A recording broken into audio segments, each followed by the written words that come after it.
ثم جعلناك على شريعة من الأمر فاتبعها ولا تتبع أهواء الذين لا يعلمون.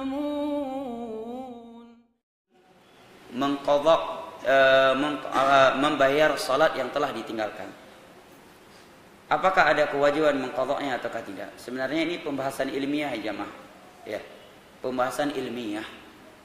Sebagian ulama berpendapat dia harus mengqadha' seluruh salat yang pernah dia tinggalkan sebelum insaf. Sebagian ulama berpendapat demikian. Ya.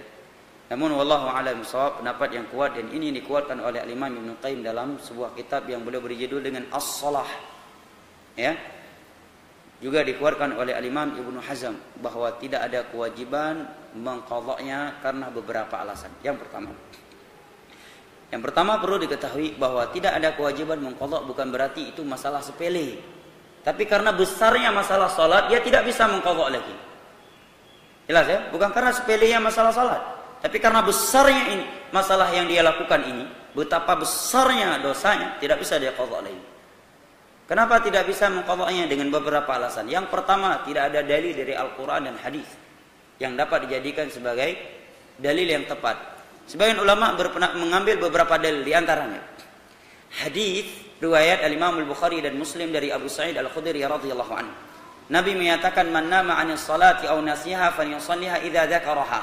Barang siapa yang tertinggal dari salat karena tidur dan lupa, maka hendaknya dia melakukannya ketika bangun atau ketika ingat. Mereka berdalil apabila meninggalkan salat karena tidur dan lupa yang itu merupakan sebab syar'i, uzur syar'i, maka meninggalkan salat dengan tanpa uzur syar'i lebih wajib lagi.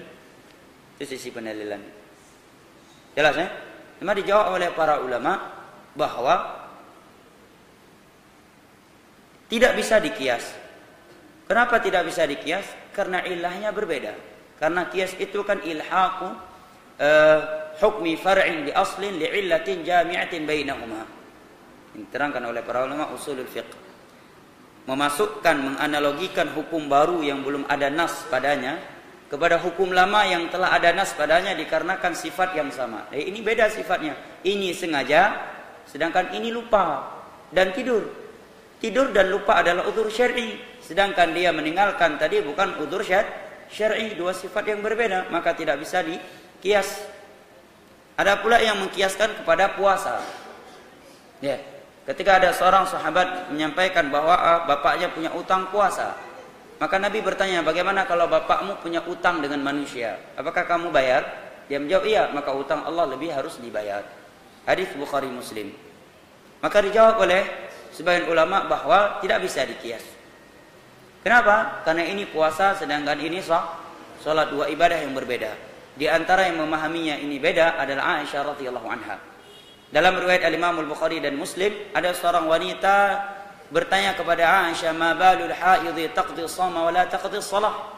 Wahai Aisyah, kenapa orang yang wanita haid itu dia wajib mengqadha puasa tetapi tidak mengqadha salat? Ya. Maka Aisyah menyatakan, kami di masa Nabi juga haid, bukan? Ya, kami juga haid, tapi yang diperintahkan kepada kami hanya mengqadha puasa, tidak diperintahkan untuk mengqadha salat. Menunjukkan puasa dengan salat tidak bisa dikiaskan. Dan sisi tidak bisa dikiaskan jelas, dua ibadah yang berbeda. Kedua, salat adalah ibadah yang berulang kali yang banyak. Ya. Yang kalau diperintahkan maka ini akan memberatkan dan sungguh tidak mampu dia lakukan. Ini alasan keberapa? Satu masih. Cepat kali ketiga antum. Pengen cepat selesai ya.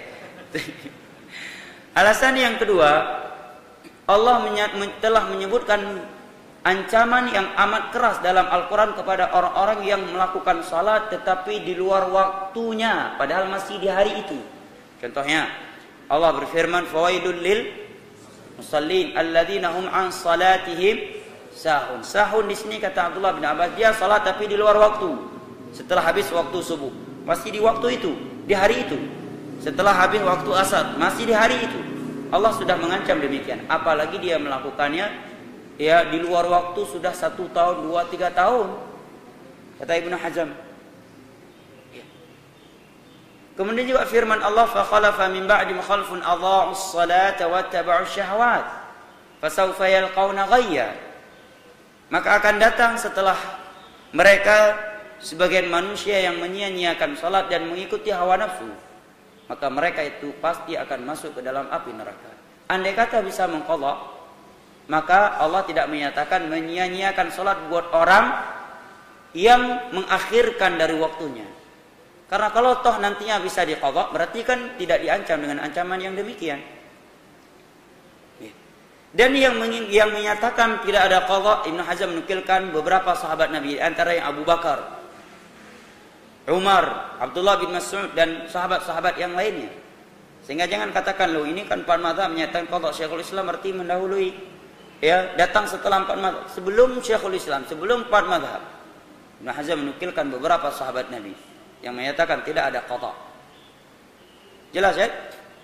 Kemudian dengan ada yang qadha, ini akan memberatkan sebagian orang yang ingin bertobat. 5 tahun enggak sholat, kita bilang harus qadha. Bagaimana dia kalkulasikan 5 tahun tadi? Pasti tidak bisa dia hitung. Karena selama 5 tahun pasti dia ada sholat sekali 2 kali. Berarti kan enggak pasti. Sedangkan ilmu agama di atas kepastian, bukan di atas duga-dugaan. Dan kalau dia melakukannya di atas dugaan, maka akan membuat beberapa salat nanti akan double, ya kan? Sekarang dia mengqadha selama 2 tahun untuk membayar 2 tahun yang lalu. Setiap selesai zuhur dia salat zuhur lagi. Maka bisa jadi akan terjadi double. Berarti dia telah mengulangi sebagian ibadah setelah melakukannya tanpa dalil. Nah, maka pendapat ini jauh lebih kuat, Allah Ta'ala a'lam bisawab. Maka kewajibannya dia bertobat kepada Allah. Syarat tobat ada beberapa, kata Imam Nawawi. Yang pertama, kalau dosa antara dia dengan Allah, dia tidak lagi melakukannya, menyesalinya, berazam untuk tidak mengulanginya, ikhlas karena Allah Subhanahu wa Ta'ala. Kemudian dia memperbanyak amal saleh yang lainnya agar dapat menutupi daripada kekurangan sebelumnya. Wallahu a'lam bisawab.